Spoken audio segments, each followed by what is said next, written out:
I'm here in Berlin, Germany at the Neumann headquarters, and I've got a really special guest today. It's Stephan Peus. He's the former president of development at Neumann and the former general manager at Neumann, a company that produces extremely high quality microphones, now interfaces, headphones, studio monitors. He played a significant role in the development of the Neumann dummy head. We've got it right here in its latest rendition, the KU100. And he founded the Peus Recording Company that specialized in dummy head recordings after retiring from Neumann. I'm really excited to talk about this. This is one of my my favorite topics in audio, which is binaural recording. Can you first just talk about the general principles of HRTF, or head-related transfer function, and binaural recording?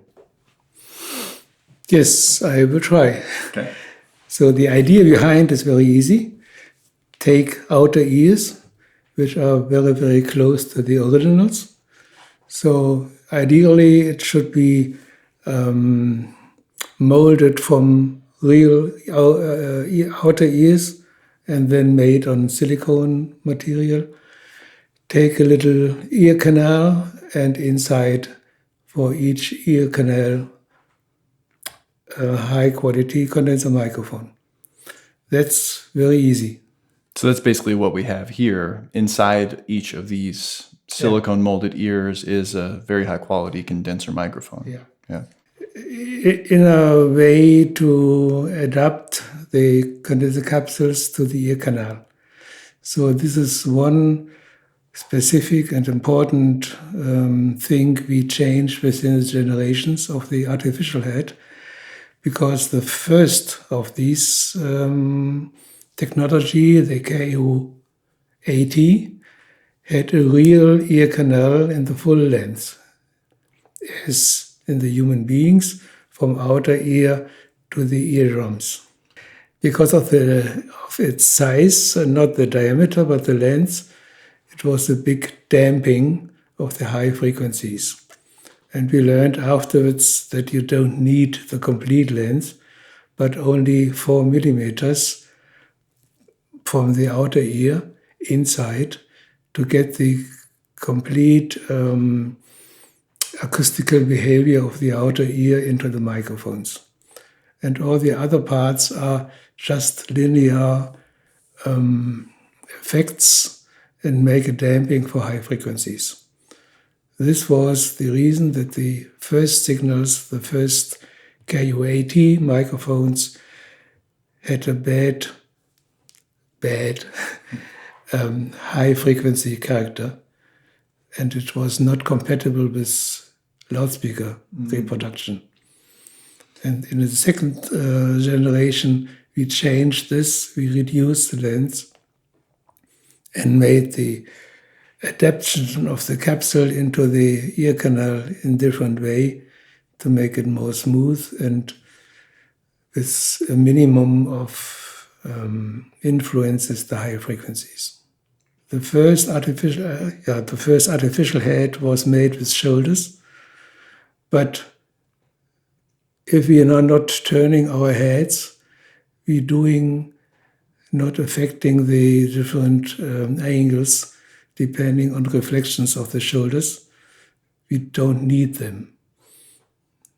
So therefore the modern ones, the KU81 and KU100, are coming without shoulders because they have no input to the way in which we can hear the room acoustics. I see. So the shoulders in the real world have a purpose acoustically for when we look side to side. Exactly. But when you're just making a recording with a static head, it becomes less important. Exactly. Okay. Yes. What is the overall impact that using a binaural dummy head microphone like this has for the listener, as opposed to just using, let's say, ORTF? The impact is that you are, by hearing with headphones, sitting in that room, in that situation, the artificial head was in during the recording. So you are virtually transported in the room of the recording. In normal stereophonic recordings, the recordings or the recordings are transported via the both loudspeakers into your living room. And with the binaural recording, you are transported in the recording room. Yeah, the first time that I ever experienced binaural, it was exactly like you're describing. It wasn't like anything I had ever heard. It was as if I was in a different place. I'll leave a link in the description below to a video called, one of the first ones I ever heard, which is the Virtual Barbershop. And you can watch that video. And I encourage you to close your eyes, because when you do that, it's a very strange experience. You feel like you're there, so much so that when you open your eyes again, for a brief moment, you're surprised, right? You don't find yourself any longer. And I think that that's one of the things that made me most passionate when I was in school learning about this, is not only how can we fit this moment into speakers, but how can we bring the listener into this moment? Yeah, and how can we put them in front of an ensemble? And I think that's especially useful in classical music or with choirs or any place where the person is sitting in a beautiful space, and all of these things, the musicians, the reflections, the acoustic characteristics of the space are all working together to create an experience. Therefore, you need a room which is capable of having good acoustics for the artificial head. You cannot so easily edit the recordings afterwards with binaural signals. So you have to look very carefully to the room acoustics, to the position of the orchestras or to the artists, and the distance of the head, and anything which can have an impact to the acoustic sensation. Yeah, maybe if you're recording a rock band, for example, it's going to be difficult to get that rock sound where you're very close to a kick drum and you're very close to a guitar amplifier. Also, when you're using close microphones like that and mixing them all together into from a multi-track session down to one stereo file, you have control over, oh, the kick drum was too quiet, let's bring that up. The guitar was too loud, let's bring that down. But when you're recording with one of these, it's extremely realistic, but you really need to make sure that you get the placement correct, because everything is already. You cannot enhance the drum or anything else. It is fixed, and just because of the positioning of the head in the room relative to the instruments and to the audience and to all of that. So first you have to carefully make sure that the position is the right. And what steps do you take to make sure that the position is correct? Just by going around with my own ears. But it was a problem to me because many of the sessions are started more or less immediately. So there was no time, no needed time to really adjust the position exactly.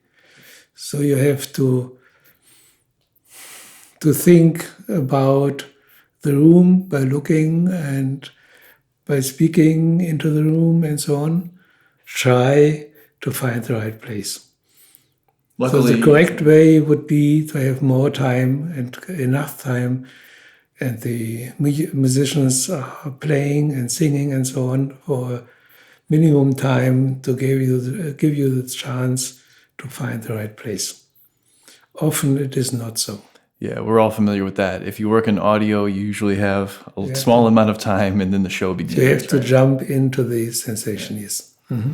Luckily with this, your ears and the microphone are pretty much the same thing. So like you said, how do you find the best position for the mic? Well, where's the best position for your own ears? Yeah. That's probably the best position for the mic. That's the only chance to have. Yeah, it's a little bit more difficult when you're recording a large orchestra with, say, AB cardioid mics, or even 3 spaced omnis, or even XY, those tend to not behave as similarly to our own ears as something like this. The dummy head can or will record all things happening in the room. Not just the orchestra, not just the artists, but the public. So I made in any time with public, with audience, and there were noisy things because the people are not aware of the sensitivity of such a system.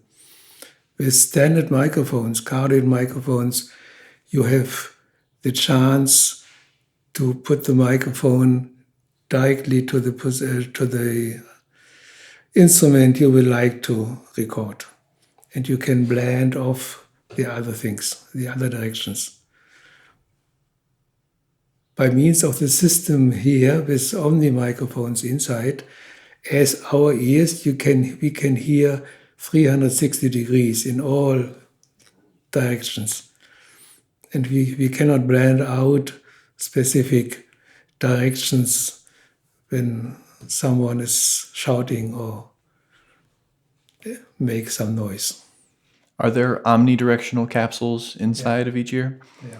And does the skull itself have any impact on that and make each one more directional? And then the combined sum of each seems to be a 360 degree? Not so much, but the outer ear is the most important impact.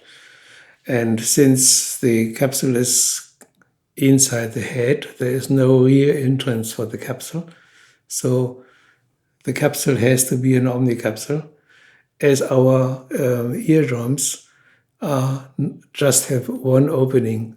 It's the opening via the ear canals to the outside, and no internal other openings to make any polar pattern available. What I really love about binaural is that it adds these 3 components together. You can get, with a coincident pair like XY or Bloomline, an interaural level difference, where if I'm over here speaking towards the dummy head, I'm louder in your right ear listening because I'm closer to this ear. And Stephan is louder in the left ear. That's an interaural level difference. Something like an ORTF, a near coincident pair, this also encapsulates that, an interaural timing difference, where I'm closer to the right ear, so I reach the right ear slightly prior to reaching the left ear. That's right. And vice versa with Stephan. Yeah. But what's really powerful is that we introduce the HRTF, the head-related transfer function, which it sounds like mostly has to do with the outer ear and the pinna. My understanding is that in addition to a level difference and a timing difference, a spectral difference, where the frequency content that reaches the left ear will be slightly different than that reaches the right ear. So does that end up being sort of like a roll-off in the high frequencies? Or what is the quality of that? We are familiar with high-quality microphones, which are more or less flat frequency response. Maybe higher or lower depends on the angle. If there's a gradient microphone, maybe cardioid, so by a 90-degree sound incidence, it is 6 dB down compared to front. With omni microphones, it is insensitive to different angles, or should be, more or less, along to the quality of the microphone. But in front of the capsules are the outer ears, with their very complex configuration, with caves and holes and falls and so on. So the frequency response is measured in the anechoic chamber of the artificial head, depending on the angle, are very much different to flat. There are specific dips and height and curious looking things, but it is nature. It is most similar to our outer ears. Not exactly, because these are pairs of a living person, yes, but different to my ears or your ears. Yeah, so So while I might be used to hearing the world in a very, very specific way because of the very unique shape of my own ears, it's going to be slightly different than the way the dummy head hears. absolutely. Yeah. And these Not were made only after a living slightly, person? but sometimes very much different. Yeah. And we don't have any really symmetrical ears. My left ear is a little bit different to the right ear. It's not like a mirror. It is a little bit different. Yeah, I know that very well. My right ear cannot hold earbuds. So I always have to get the special attachment for my right ear. And that affects I the know sound this in my right ear. effect. Yes, Yeah. absolutely. But we are trained by hearing with our outer ears, lifetime. And when starting the signals from the artificial head, please give you the time to become a little bit familiar with the different outer ear configuration of the dummy head instead of your own. How does the KU100 compare to other binaural microphones or even dummy head microphones that are available? We have 3 different generations, starting 50 years ago with the KU80, then maybe 10 years later the KU81, which was the important difference that we are able to have different materials to make the outer ears more realistic. In the beginning, there only were materials available which makes no complete Model. model of our outer ears. That makes sense. So it's not just the shape, but it's also the materials that compose the outer ear. Not the material itself, but the different material like silicone makes you able to make the shape, the individual curves and so on more realistic. What process did you go through to make the ear as realistic as possible? At the beginning, it was a real modeling from live ears. So the invention, there were 3 gentlemen, acoustic specialists, who invented the artificial head in the beginning of the 1970s. And one of these 3 men gave his outer ears as a model. So it sounded best to him, certainly. Yeah. Yeah. Yeah. Many believe that binaural recordings cannot be enjoyed through loudspeakers and that they can only be enjoyed through headphones. But is that a misconception? This is a myth. It was right with the first generation, with the KU80. Its signals were not compatible with loudspeaker because of the loss of high frequencies. It was very, very muddy. The sound sounds very, very good. And then we found out that we don't have to look for a flat frequency response in the anechoic chamber for the signals in front of the head, but we have to consider that the dummy head is not close to the microphones or to the orchestra or to the singer, but more far away in the room. So you need not to have the free sound field frequency response, but the diffuse field frequency response, as with a high quality stereophonic microphone by Neumann or from other companies, which are flat for more far away. Yeah, we were so familiar with the free sound field frequency response with developing standard microphones that we didn't think about what should be different by having the dummy head.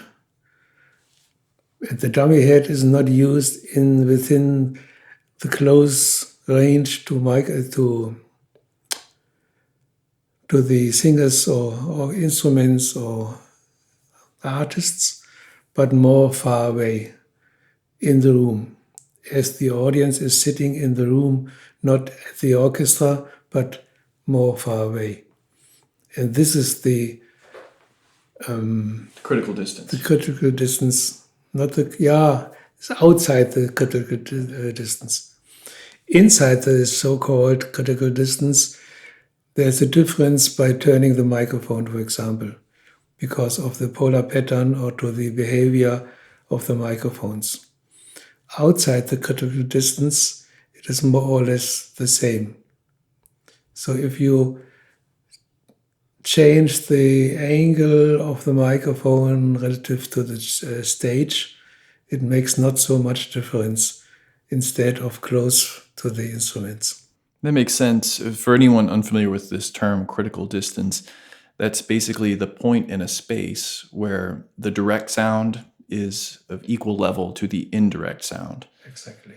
Yeah. And so you realize that with normal microphones, the free field acoustic or anechoic chamber measurements were most important. But with a microphone like this, the intention is to place it much further back, like a listener would be. No one's on stage with their ear right next to a violin. They're back in the center of the room. Yeah. And since we realized this in the artificial head, it was automatically compatible to loudspeaker reproduction. And how did you adjust the design to account for that? Especially electronically and acoustically inside, because there is some room between the outer ear and the beginning of the microphone. And this room or this area we can use to have acoustic means to adjust the frequency and polar pattern a little bit. And you'd also mentioned that at first we assumed that to get the most realistic sound, we needed to most realistically emulate the outer ear and middle ear and inner ear. But then we realized that actually only a very shallow bit of that middle and inner ear is required. Yeah. I'm probably butchering that explanation. Could you explain that?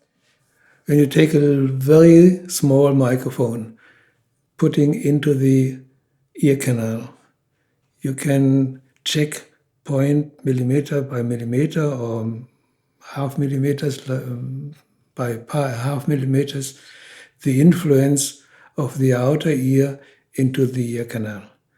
And after 4 millimeters roundabout, you will find any difference by variation of the outer ear by means of the ear canal.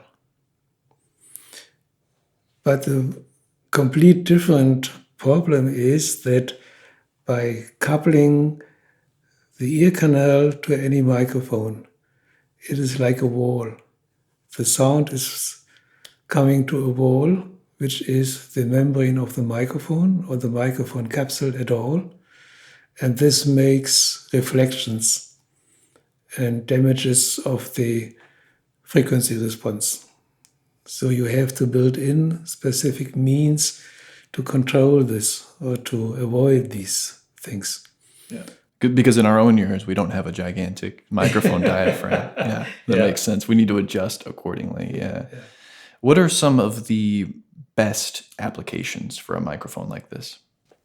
Yeah, is this you're willing to record not just the sound source, like an orchestra, a singer, or instruments, but the artists within a room. You will transport a nicely sounding room, concert hall, church, whatever, in the living rooms of the audience, of the user. If you will like to do it, it's the best to take this dummy head. So anytime where the space is a part of the experience, this head or this type of microphone could really shine. So it makes no sense to put the dummy head in a bad sounding room or a noisy environment or things like this. Aside from binaural recording with a dummy head, what are some other applications of this binaural technology or this binaural effect? I learned that most of the dummy heads are used for technical aspects to control maybe the inner acoustic for cars, inside machines. It's a question of controlling too much noises at your working place to protect the workers in any environment for too loud sounds. And sometimes it's not quite possible to measure this with measurement microphones because maybe some specific peaks or specific parts of the frequencies are enhanced by any machineries which can be better controlled or recorded by a dummy head instead of just a microphone with a flat frequency response. Yeah, because when we're measuring industrial noise for safety, we're considering the safety of a human. Yeah. So it's best to measure as close to how that human will experience those noises. That makes sense. Another thing which I just realized within the last years is the effect that the microphones, the dummy head, is very sensitive to very close speaking, very softly speaking, or softly touching the head or the outer ears. It's a very specific and nice sensation. Yeah, there's a whole industry called ASMR. Exactly. Yeah, that uses heads like this. For an example, I mean, if I get very close to the microphone, it's almost as if I am speaking directly into your ears. Or if I just touch the outer ear Softly. softly. Yeah.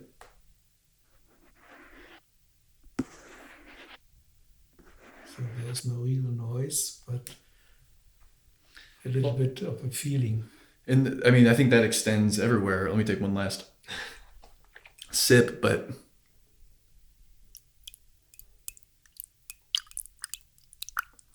small sounds like water or like sand or even fingers, these tiny sounds, they have a psychological impact on people Take a when shower. they listen. Yeah. We'll spare Fritz here, the dummy head, from the shower of water. I'm sure he's not waterproof. No. Okay. How do you see binaural technology evolving in the future? Has it reached a limit when it comes to the dummy heads, or are there ways that we can use binaural principles in other ways? At the moment, I don't see any improvement possible to this construction. But I see that electronically you can influence the, what was the name? HRTFs. So you can take standard microphones and make a processing to give a similar as the HRTF configuration. But for the dummy head itself, I don't see any improvement at the moment. But I think that the dummy head plays a really important role in that, because in order to make these algorithms or these profiles that model an HRTF, one of the best ways to do that is to use something like the KU100, play test signals from different directions, reference that to a reference signal, and say, when a signal is played from right in front, it sounds like this, and playing it from this side has this impact, and that can be encoded, and then basically it can be used as a filter, like you said, to use regular microphones, create a mix, and then someone can just put in headphones, and that mix can sound immersive. That's one of the most exciting things that I see happening through our understanding that was pioneered by microphones like this, we can bring an immersive experience to anyone, not only recordings that were made with a binaural head, which is awesome. Right. That's Yeah. right. Yes. And I think that there are many, many formats, but from many different companies, some open source, some not open source, but many of them are making that a possibility, where you can either use a generic HRTF, which might be something like the KU100, or in some cases you can even have a custom HRTF made where you go in and sit in a room and they play test signals. Or I even saw some research of using a camera, and you take a camera around your own head.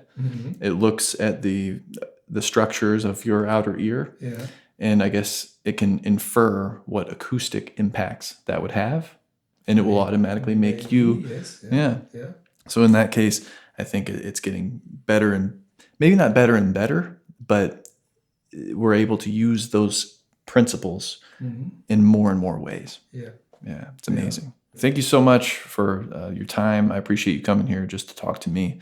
I think the audience will really love it. I appreciate very much. I've interviewed a few other people here at Neumann, so check out the links in the description below to see those videos, or just watch the video that's on your screen now.